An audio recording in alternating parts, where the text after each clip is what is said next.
right, team, listen up. This crew is about family, but the game has changed now.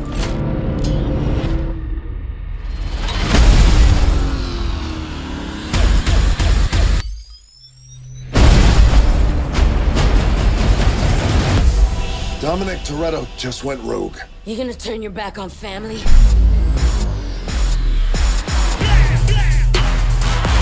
I know it looks bad. Don't give up on him so easy. We've only got one chance to make this family whole again. Don't do this, Dom. You ready? One thing I can guarantee, no one's ready for this. She's the very definition of high-tech terrorism. There's thousands of cars in this city, and now they're all mine.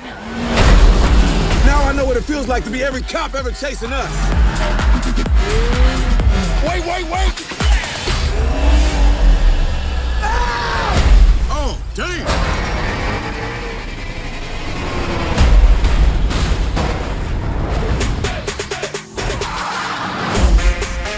London, Abu Dhabi, Cuba.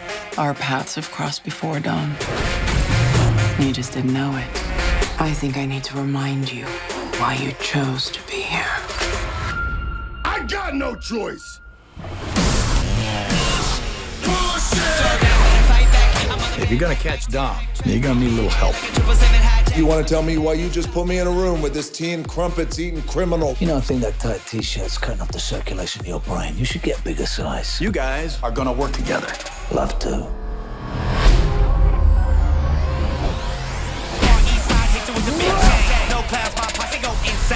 I've been waiting for this. We got a tank. Now it's my turn. Boom, baby.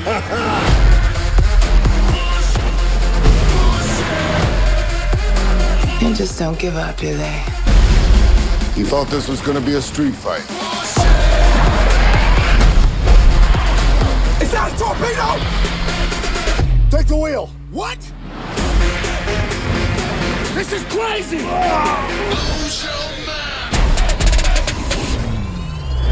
Alright, you get style points for that one. Woo! I don't know why you're doing this, but I know one thing. You love me.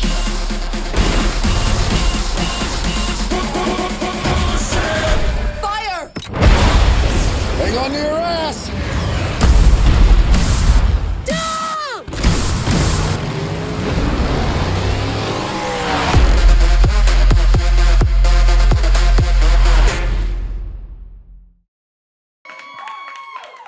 It seems like they're I happy to see appreciate you. them few claps, you know what I'm saying? It's a good 7 quality claps right there. I appreciate that. A ton of screams. It seems like they're happy to see you. Hey, man, I love the love. I give it right back. I see you, baby girl. Put that sky blue on for me today, huh? I see what you're doing. Can we please have another round of applause because you are on a roll. Transformers, Star, Fast and Furious. Wow. Yeah, I can't believe it. A young man from Watts, Yes, sir. and then now look where we're sitting. Look at the angel. Wow. Best in the house right there with a teddy bear. Hi. Yeah, she's a little nervous. She's a little nervous. No, man. I don't take any of this for granted, man. This is all a very, very big deal. Shout out to everybody who's tuned in live, watching this around the world. Y'all stay tuned. We finna get into some real interesting stuff. You know what I'm saying? Y'all ready? Make some noise if y'all ready. You know what I'm saying? About to get into it. We got a lot of people, man, watching this right now. We live, man. We're live on the AWOL homepage, actually. And Facebook. And on Facebook Live. This is crazy, man. We're in the future, practically. That's right, man. I was able to see the movie on Monday. So much fun. My man. Congratulations, man. Like it seems like you kind of embody that character of Roman Pearce. Thank you, man. You know, with the amount, we got a lot of people in the cast right now. One would hope to do something to have people leaving the theater talking about it, because it's real easy to get lost in the sauce. It's a lot of muscles and baby oil everywhere. And you know, I'm not showing muscles or baby oil, so it can get slippery. You can slip up and not be seen in a movie like this. So But you're surely heard, though. Across the board. Especially like your comments of when when you guys were in Iceland, talking about how cold it was. Oh, it was dead serious. That was not for black people, man. 30 below zero. I don't understand. I respect the folks of Iceland. Got to be correct here. Greenland, Iceland, I just don't understand how y'all do it. I don't understand. I mean, I'm from LA, so I don't even know how y'all do it in New York during the winter. I don't get it. I think it's the hustle here. It's like, man, we got a blizzard coming in, 18 inches of snow, and they like, well, I guess we're going to be home for a couple days. We ain't leaving, but we're going to be home for a couple. No, we're not home, though. We're going to work. Man, listen. We're going to work in that blizzard. That's We're going serious. to work. That's serious. I'll be in a Volkswagen Beetle driving to L.A. I'll be homeless for 2 months until we figure it out. No, we homeless, but we going to figure this out. we going to be warm while we homeless. So one thing that was always said about this movie, it's about family and the importance of family. And how has working in a film like this with such a diverse cast changed the way you see family in films and in real life? Well, anybody who knows my story, I mean, my first 2 books that I wrote, I heavily talked about my background, the challenges that I've been through growing up, and how it's kind of put a strain on me and my actual family. So after, you know, kind of being a part of this family, and, you know, some folks, if they have the honor of doing 2 or 3 or 4 of the same movie, they have to get back together. But Hollywood is real crazy, because they'll give you all this good energy while you're working with them on set. As soon as the movie is over, you don't hear from anybody. So we pride ourselves on being a family on and off the camera.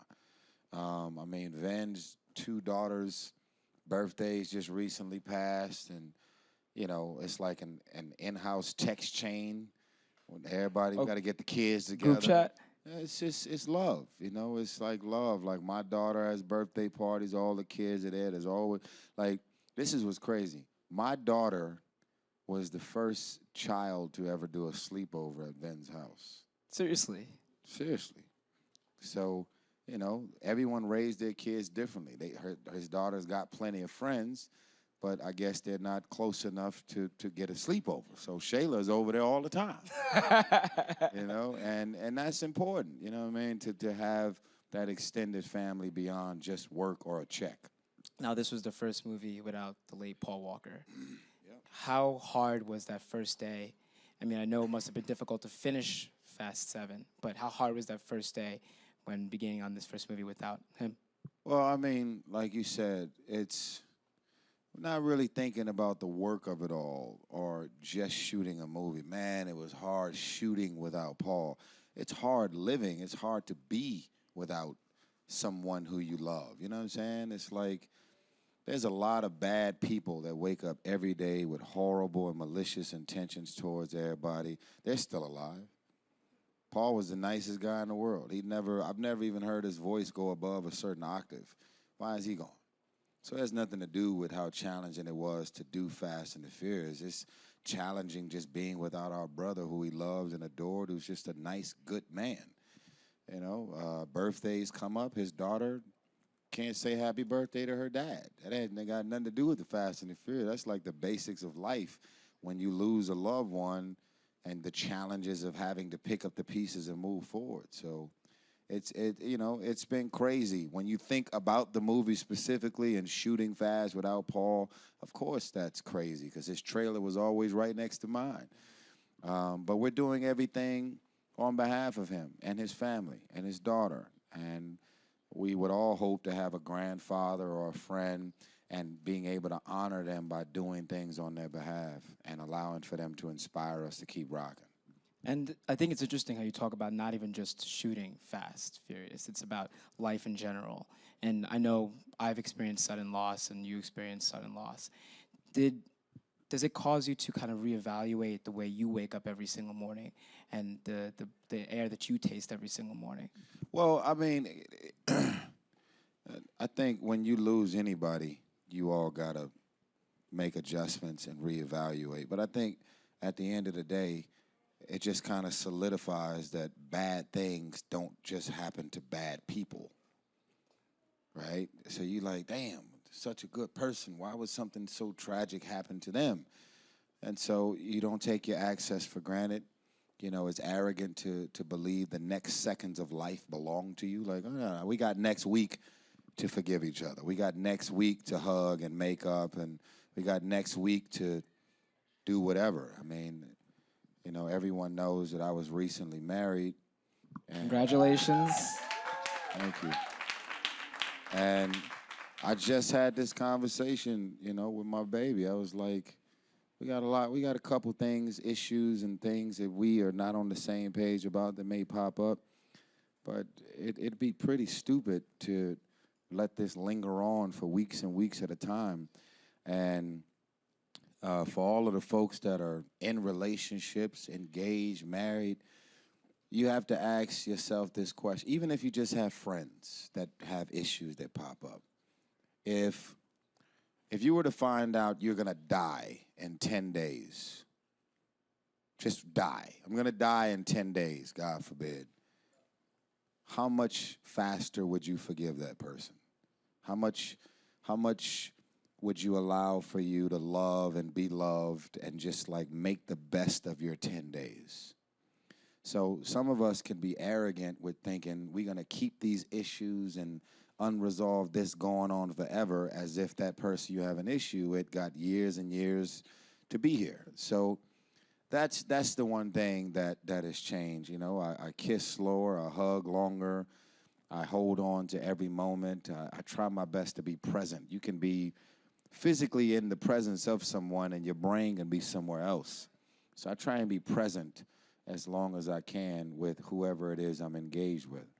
I feel that we are constantly mired in this soup, this mental soup that's bringing up negative things that have happened to us or even positive things. But like you said, we're never actually there. And it takes these moments, these things that, you know, as a God-fearing person, I am, that are from God, to say, hey, no, slow down, wait a minute. You know, breathe in, look around, and, you know, feel yourself and be locked into the moment that you are right now. Well, I mean, it's important to, you know, even as a father, it's one thing to give presence. It's another thing to be present. And, you know, kids know the difference. So it's, you know, everybody has different levels and challenges and things that they're all trying to figure out. We're all like on a mission to do and accomplish something. But it's important to connect and look people in their eyes and have a real exchange and presence. How are you constantly reflecting on like your history and your life and what once was? Like when you were, I mean, your first job was McDonald's fry cook, you know, and your first... My first real job with an actual check attached was McDonald's, Yeah. When That you paid taxes. When I turned 16, yeah, but I was definitely getting money before that. I never sold drugs, so I'm not here to tell that story, but I was definitely always hustling, trying to get money. I used to cut grass. My boy named Paul Calloway, random black dude too, randomly was like, "Lo, let's go get some weed whackers and lawnmowers and let's go hustle and try and get money cutting grass." I used to cut grass. I used to steal clothes off of clothing lines and sell them. I used to work at the gas station. I had all kind of random jobs, man, just hustling, trying to get it. I mean, you know what's so crazy? While a lot of people motivation is money, my motivation was never money. My motivation was food. Putting food on the table, actually having something to eat. I was always hungry, man. No, but seriously. I'm dead serious, Yeah. man. Like, obviously, if you got money, then you can buy food, but, you know, not everybody that's actually eating got money. You may have a homie, you may have no money in the house, but you at least got enough to buy food. We never had food at the house. It was always bad. It was a lot of us. It was 4 of us raised by a single mom. So I just remember always being hungry, man. So people look at me, you go off, you make millions of dollars, you got your star power, you driving in this and living in this, but you wake up hungry every day. So I'm reminded to never get too familiar. You know, and when I pray over dinner or lunch, I always say, Father God, thank you for allowing me to eat what I want, when I want, where I want, and with who I want, because this has not always been an option. Yes, can you please make some noise for that? Yeah.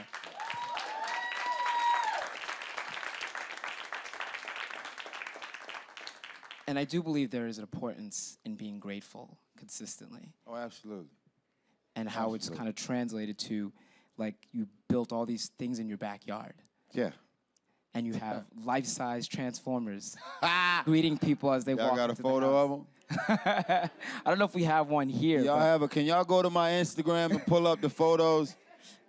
I think I want them to show it on AOL. Look, y'all, I'm a huge Transformers fan. When I was a kid, I was the dude wearing my little underwear with the Transformers print and eating my bowl of Captain Crunch and Lucky Charms, okay? Not ashamed. Not gonna make me feel bad, okay? Transformers, there you go. So I got a 13-footer Optimus Prime and a Bumblebee at my house in the backyard. It's real. you just into giant robots like Voltron Entertainment, the That's production right. company. I love robots. I love it.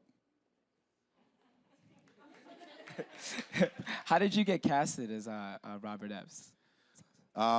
Well, Michael Bay, people don't know this, but Michael Bay actually had me in mind for Transformers 1 to play the role of Bernie Mac, the car salesman who sold the Camaro or Thunderbird, whatever it is, to Shia LaBeouf. And then after we met, he ended up creating Nest, the military kind of armed forces within the movie that me and Josh Duhamel are in. He created that, like grabbed it out of his hat and created Nest, put me and Josh and said, we're gonna be wearing military clothes, working in conjunction with Shia to go up against the negative Decepticons. So I'm glad that he had way more in mind for me than being the car salesman, because I would have just been in Transformers 1, and I was able to do 1, 2, and 3. So it's been crazy. I'm a big, can I say I can't even use no. No, you can curse here. No, I can't. There's kids right there. Oh, yes, this. So Yes. I'm Yes. a big kid. I'm a big kid that can't believe that I'm working on these movies. I mean, I've been to Iceland, I've been to Africa, Europe, Dubai. I've been to so many places. I'm a little black kid from South Central LA, man. I walk up in here, y'all clapping and cheering. Can y'all imagine like being a kid and your mama's running around the house, Tyrese, what, you know, and now everybody know my name? That's like weird. That's like crazy. I walk up in here, what's up, y'all? Don't know none of y'all name, but y'all know mine. That's like a little weird. It's a little weird. It's a little weird. And people be calling my name when I go places. Like, Tyrese, what's up, man? And I'd be like, okay, you know my name. I don't know yours. A little weird, a little one-sided, but whatever. It's a little crazy, because just imagine, we all got parents. Mommy and daddy decided, what should his name be? They give me my name. The only people who know my name are the people in my family or the people that's like the friends of the family. And then suddenly, everybody in the world knows my name. That's a little weird. Just a little bit. Maybe not. They looking at me like, no, it ain't. It's like, you Tyrese. It's weird to me, because especially, you know, at first, this is how it's gotten real weird. I'm just kind of being transparent here. I feel like I'm hanging out my living Dish, tell us. What's really weird is when I first got on as a black man, I mainly thought that most of my fans were black. You know, urban music, Sweet Lady, lately, being played on urban radio, right? And then suddenly, I used to go to like areas that may not be urban or black, whatever. I go to the mall in the suburbs or something, I walk around, and nobody gonna mess with me here. And it ain't like that no more. It's a little crazy. Like, I'll see a dude that looks like he's 60 years old. He's got his George Jefferson, no hair up here at the top, little afro puff on the side. Hey, man, I'm a huge fan, Tyrese, man. How you doing, brother? I'll be like, what is going on? So it's something that I never get used to, man. It's real, especially when you go overseas and they don't speak a lick of English and they know who you are. It'd be crazy, man. Yeah. You know what I'm saying? Someone just said that he earned it, yeah. Yeah. I was listening to Oprah had a podcast. It's called Making Oprah. It's pretty amazing. And the thing she says about being famous is that it's just you're the same person. It's just that a bunch of people just know your name all of a sudden. Mm-hmm. And let's talk about the name Tyrese. Mm-hmm. Why did your mother decide to name you Tyrese? Well, there was a dude that was friends with my father. I don't want anybody's brain to go into the wrong place here. His name was Maurice. My father's real name is Tyrone Gibson Sr. My brother's name is Tyrone Gibson Jr. And so his best friend name was Maurice, so she put the T-Y and added the Reese. So I'm sure, you know, my mama don't know what Tyrese means. What exactly does Tyrese mean? Is that Swahili or something? Is that some type of... And I don't know that my mama know what Tyrese means, but she explained that to me when I was young, that Maurice led to Tyrese. So you're going to take more of a hand in the writing, directing, and producing because you're also getting into that as well. You had the Black Book last year. The Black Book, you know, that was a one of one. You know, hats off to directors, writers, and filmmakers. About 5 years ago, I decided, and investors that are looking at this, holla at your boy. About 5 years ago, this huge vision dropped down on me that I wanted to own my own movie studio. So, you know, a lot of people may not think about this, but it's very vulnerable as an actor to be hustling and looking for one gig after the next. Because if you don't get a gig, then you literally can't survive. So in the spirit of just really thinking about generational wealth and thinking about, well, when they stop calling your name and they go from you to another hot black actor in town, then what are you going to have to show for it, right? I hope that never happens, but things happen, right? You're always one tweet away or something controversial or some type of personal matter away from Hollywood saying, we can't do that.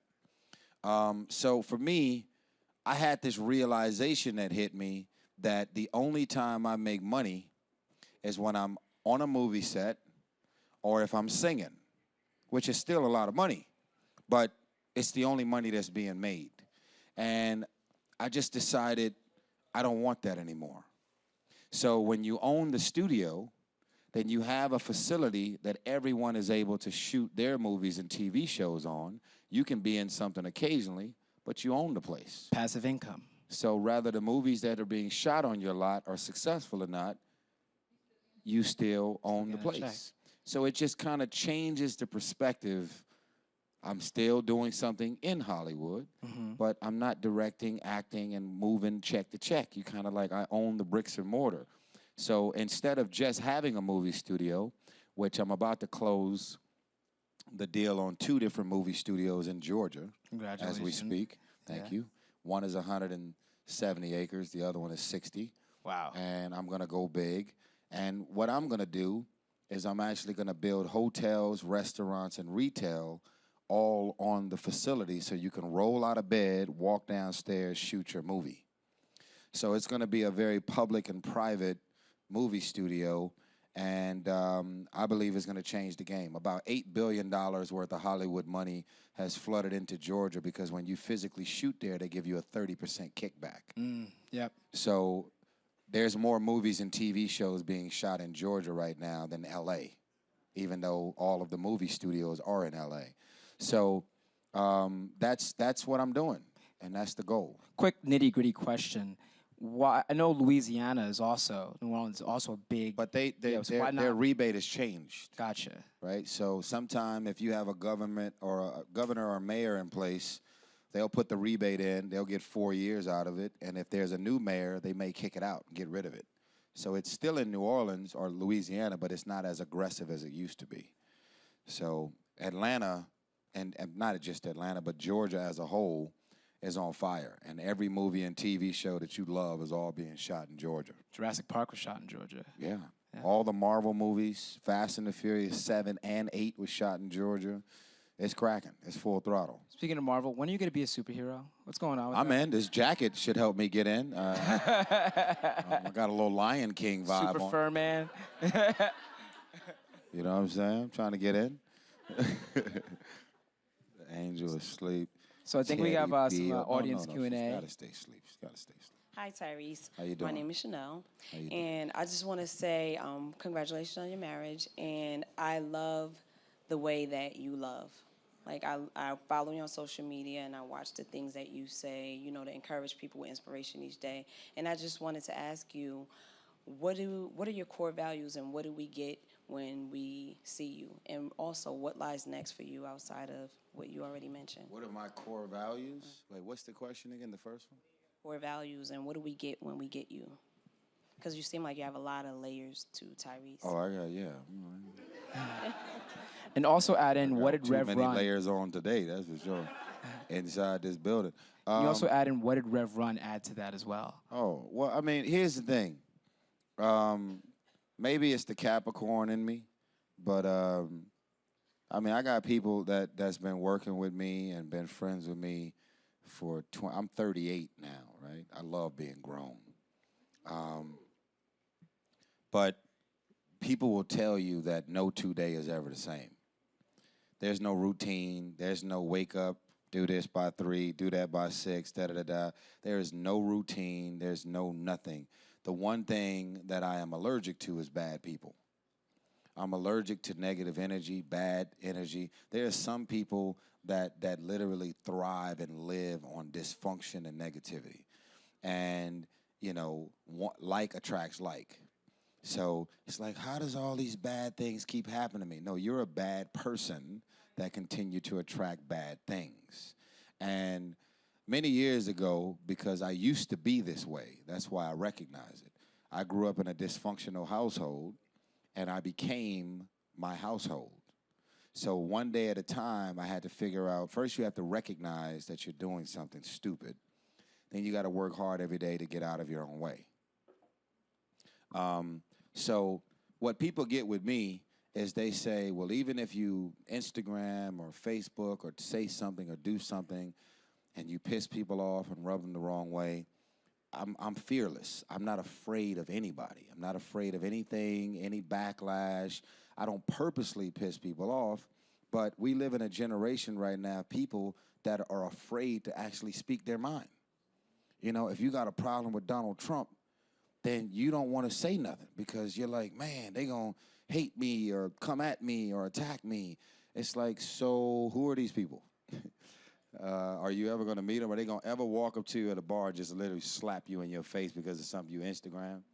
You know, we dealing with some overly sensitive people, and it's like your voice is important and your voice should be heard. You don't have to be a celebrity to change the world. There are people right now. Here's the thing. This is what I love to say. There are more billionaires that are not famous than famous. There are more people that are waking up every day that are running, owning, and operating charitable organizations that are very successful and very impactful that are not famous over celebrities. So many people love to give all the power and the influence to celebs. I think it's the corniest thing ever. If one of y'all right now decide, you know what, I have a passion for this.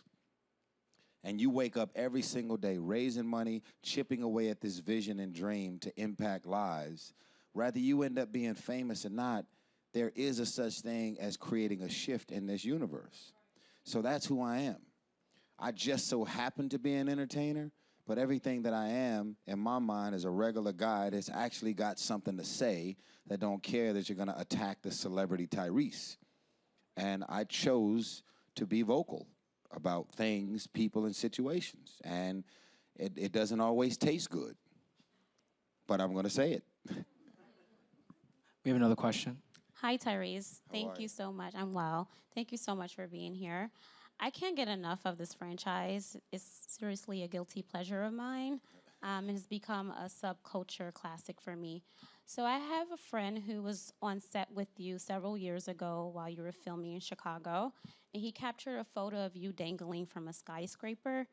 I remember just being impressed with you doing your own stunts. What has been the most extreme stunt you've ever done in the Fast and Furious franchise, and what can we expect to be the most adventurous ride in this version? Well, thank you, You're welcome.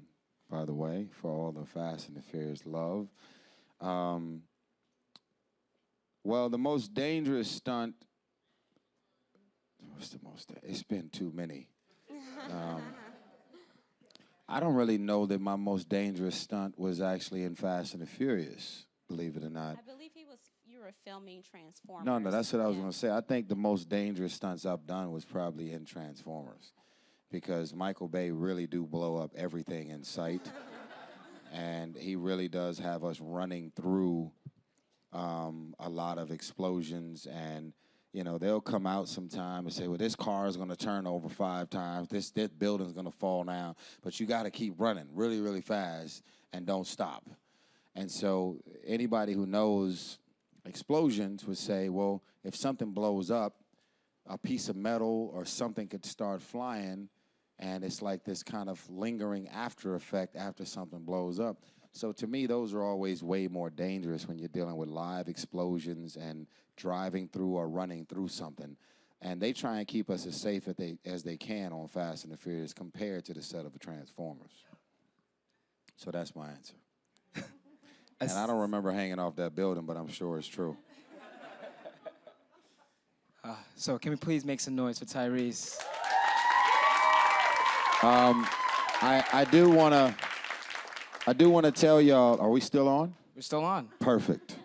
I do want to tell y'all that proudly, since you guys are especially tuning in watching online, there was 2 Jeeps that was featured inside of Fast 8 from a company out of Houston, Texas.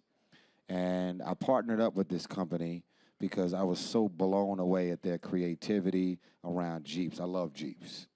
So if you guys can go to VoltronMotors.com, VOLTRON Motors with a S.com.